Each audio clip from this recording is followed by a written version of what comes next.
It's time to disconnect from all your devices and head out to Mandalay Farms in Palm Beach County. I am here with Kaya, the most beautiful miniature horse you've ever seen. And you won't believe what we've got coming up. We're going to interview Karen Taylor, who brought together this gorgeous facility that is doing so much to bring human and animals together with that all-important connection.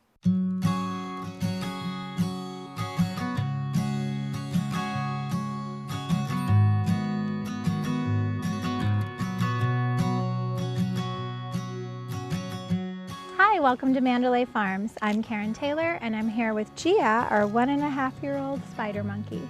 Gia is a female captive bred 1.5-year-old spider monkey. I've raised her at Mandalay Farms since she was 6 weeks old.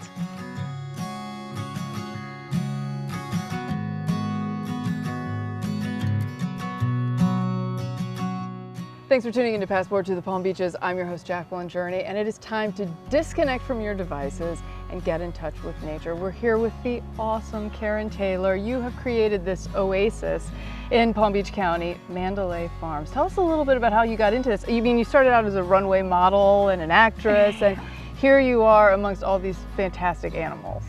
Thank you. So it really has been a labor of love, and it's slowly evolved into what it is. We've been here 7 years now, and I started off with just 6 horses and some chickens.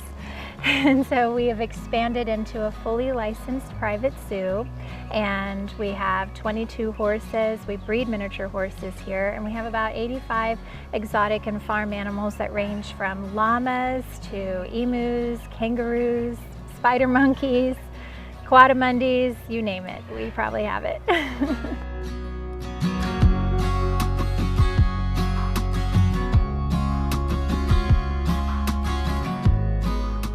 Now, this is kind of a best kept secret. You know, a lot of people in the know about it, but it's not open to the public. But you do so many good works and do a lot of good for the community. Tell us about some of the foundations and organizations that you work with and what you're giving back to the community. It's really amazing. Yeah, thank you so much. It's really my passion. So my 2 passions are children and animals. So I've finally found a way to combine them together.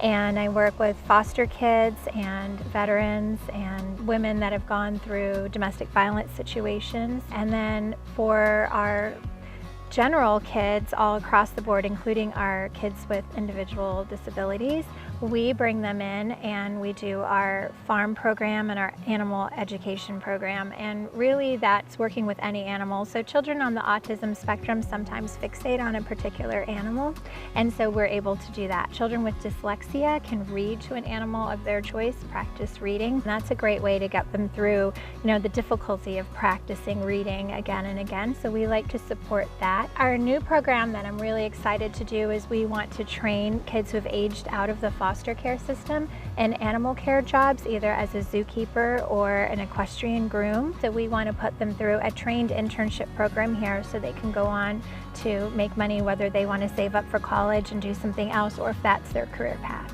I think a connection to nature is really important, and I think everyone is created for connection. So the biggest misconception about children on the autism spectrum is that they don't want to connect, when actually they do. It's just difficult for them. So you can practice a lot of your social skills with animals in a safe, non-threatening environment because they're non-judgmental. You can make mistakes and they'll give you a chance and a chance and a chance. Particularly the kids who are learning about personal space. We use our horses a lot for that, but really a lot of our animals are good for that. But personal space is something everyone has a different level of comfort, right? So we're teaching kids about how to read body language. It's a lot easier to have them focus on an animal and then make the connection, the parallel on their own to humans. So we don't spell it out and they seem to get the lesson better. So we talk about what each animal's personal space is and how to adjust your energy. Sometimes people are too much for someone, right? Their energy's too high. And so to be able to read that and tone it down, you can do that with horses because you can draw them and repel them with your energy. And I teach the kids how to do that. We talk about it like a superpower, but it's a superpower they take out into the world with them, which is really helpful. But we also consider the whole property, the whole environment itself to also be therapeutic, which is why we keep our property private and we're not open to the public. We don't have large crowds. Our animals are not doing back-to-back interactions. So I try to balance their needs and also what they have to offer people, and keeping in mind that it's enriching for them to interact with new people too. And just like a mom falls in love with her husband the first time he sees them hold a child, it's how I feel when our animals connect with others.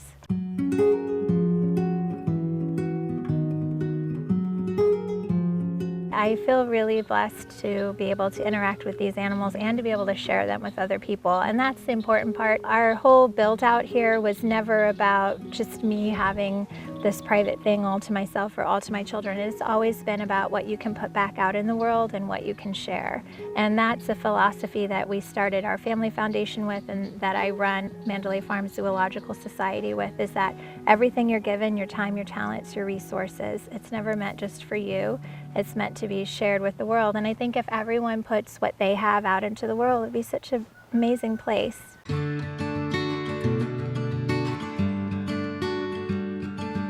So these are our redfoot tortoises. Do you want to grab a strawberry? So they're obviously get their name because they have these red markings on their feet. Feed that one. Wow. And they're kind of known as the Labradors of tortoises because they have such a great personality, and that's something I think people underestimate, that tortoises can have personalities. They're pretty friendly, and they start to recognize situations with people, so they know when everyone comes they're going to get some great treats and some rubs. They can feel everything on the shell, so you can actually pet them on their shell. They love those strawberries. Holy cow. Come here, you want to give the turtle some strawberry? So in here we have our sulcata tortoises. This here I believe is Delilah, and we have Samson right around over here. The sulcata tortoises are native to in the Sahara deserts of Africa, but they're very popular pets here, especially in the United States. When it comes to these guys, they don't make really good pets. It's a very big responsibility. They can grow to be over 100 pounds. Not only that, but if very well taken care of, can live to be over 100. They're hungry. All right, we're going for the daily goat walk, and the goats are on their way to get some dinner, so they are very excited.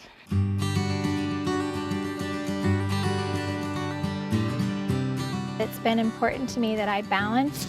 The interaction must be positive and desirable for the animal and the human. So we... well, I don't know about him, but I'm having a blast. We're gonna do hair. We're gonna do hair. Oh, that's hilarious. Wow. I have never done anything like that before. That was incredible. This is Axel, and he's a three-banded armadillo. He gets that name because you see 1, 2, 3 bands. And if you want a pet, you can feel his armor. Now he is really cool. God created him amazing. He has a hairy belly, right? But he folds up. Let me see. Look how he folds up perfectly like a Pokemon. And look, feel. It's the only species of armadillo that rolls up. Everyone thinks they all do, but it's only this one. And do you see his little cute tiny ears? I think he's gonna be a little heavier than you're suspecting. Can you put your hands like a cup? And we're gonna let your mom get a great picture. There you go. You hold him close to your body so that he doesn't feel like he's gonna fall. He literally has no teeth, and only the tip of a pencil could even fit in his mouth. Have you known Harry since he was a baby? Yes, we've had him since he was a baby. He was syringe fed, and so he was used to being handled and loves people. And so you can see, you can really tell with the relaxed body. I mean, I've got just one open hand, you know. So that's how you can really, and also when he lifts up his arm to say that's where the spot is, and he lifts his head. I love his little ears. There you go. They're see? adorable. He's saying that's the spot.